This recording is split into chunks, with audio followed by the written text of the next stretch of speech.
program at sa pamamahala po ni Congressman Dong Mendoza, ramdam po namin dito sa Batangas na kami ay may pag-asang umunlad.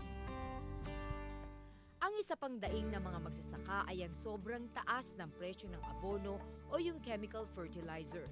Kaya't sinusubukan na rin nila ngayong gumamit ng organikong pataba sa lupa. Ang malaki kasing gastos ng paghahalaman ng mais ay ang abono.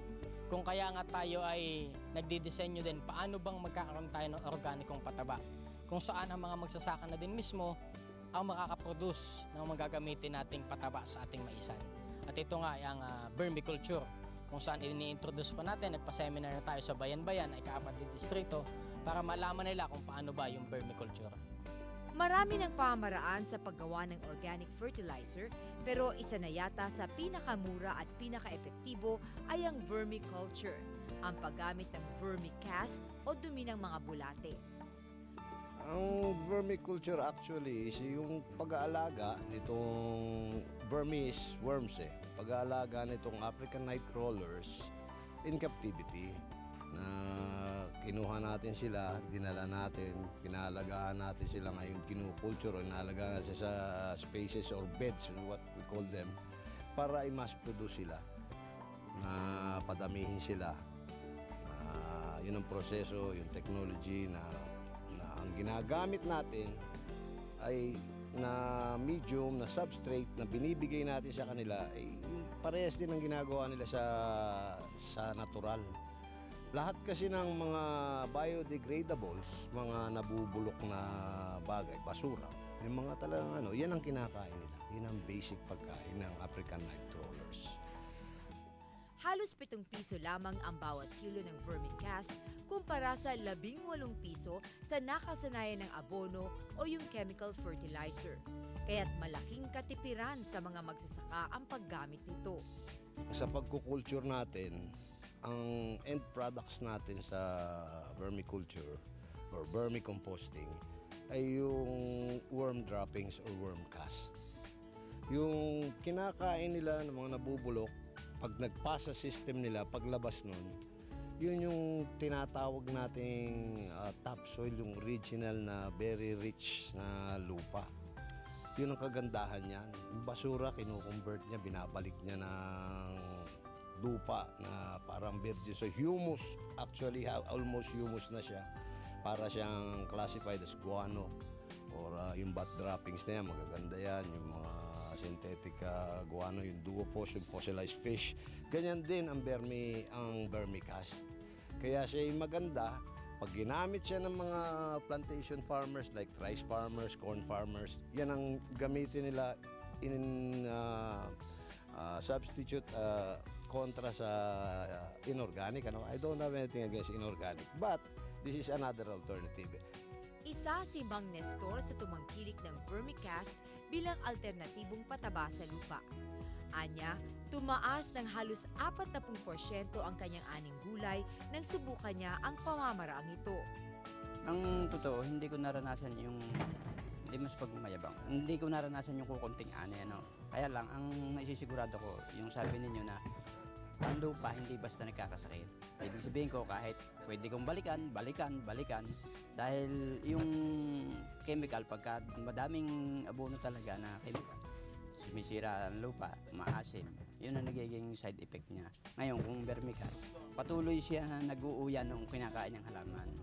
Kaya kahit mabalikan yung lupa, hindi kasing hirap gamitin ng kargado sa abono. Kagandahan ng paggamit ng castings na to, hindi nasisira ang lupa natin. Kung if you are familiar with pH, yung acidity and alkalinity of the soil, dahil gawa nga organic itong ginagawa natin ng pagbe-vermiculture natin, yung vermicast na ito, vermicompost na ito, yung organic ito, hindi siya nakakasira sa lupa natin. Napapaganda niya ang lupa. Binabalik niya ang tamis ng lupa na nagamitan na, especially yung matagal ng mga planters ng palay. Siguro naman, nasa interview nyo na mayroon na rin nagsasabi sa inyo, una maganda kami, 100 kaban, 1 hektarya, pero as they go on, pababa ng pababa yun. Para sa akin, nakikita ko ito ang isang solusyon ng problema nila. Pag gumamit sila ng vermicompost, yung problema nilang yun, habang tumatagal, bumabalik ang ganda ng lupa. Patuloy din ang isinasigawang seminar ng tanggapan ni Congressman Dong Mendoza at ng Department of Agriculture upang mas maintindihan ng mga magsasaka ang tamang paggamit nito. Papasalamat ako una kay Congressman dahil sa mga seminar na kanya nilulunsad, pinumunuan ng katulad ng harvest, ay napakalaking bagay sa magbubukid. At sabi ko nga doon sa professor namin, kung saan ulit at ako susunod ulit kung pwede pa ako. Dahil maraming tao, napakaraming natutunan at maraming nagka-interest.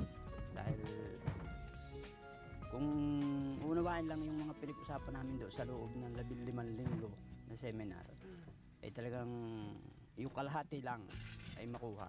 Napakalaking tulong na sa katulad kong magbubuhay. Kaya maraming salamat sa mga seminar na yan. Nakikita ko nga kung ma-share natin to sa kada barangay, mababawasan natin ang problema ng waste problem. Tapos magiging pa tayo, makakatulong pa tayo sa kalikasan.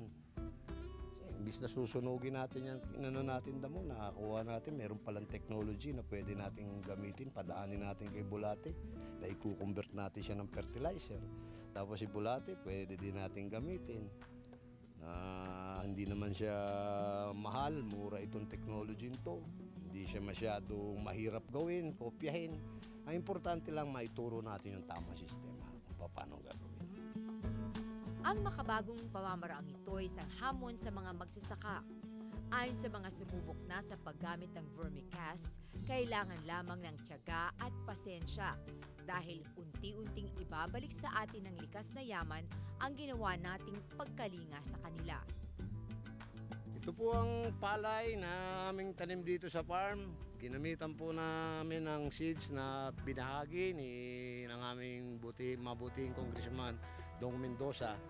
At nagpapasalamat ako sa kanya at sa GMA at sa ating sa DA sa pagtulong nila sa atin. Nakikita nyo naman, napakaganda, napakataas ng tanim. Ang mga palay napakaganda at organiko to. Dito namin ginamit ang aming vermicompost. Inaasahan ng mga determinadong Batanggenyo na matatamo nila ang hinahangad na kaunlaran sa larangan ng pagsasaka. Maging ito man ay mahirap sa umpisa, susubukan para sa pag-asa ng magandang kinabukasan. Natunghayan ninyo ang aming mga handog ngayong linggo. Naway lagi nating isaisip na sa anumang trahedya, ang kailangan ay taimtim na pananalangin at pagkakaisa. Magandang araw muli. See you again next week.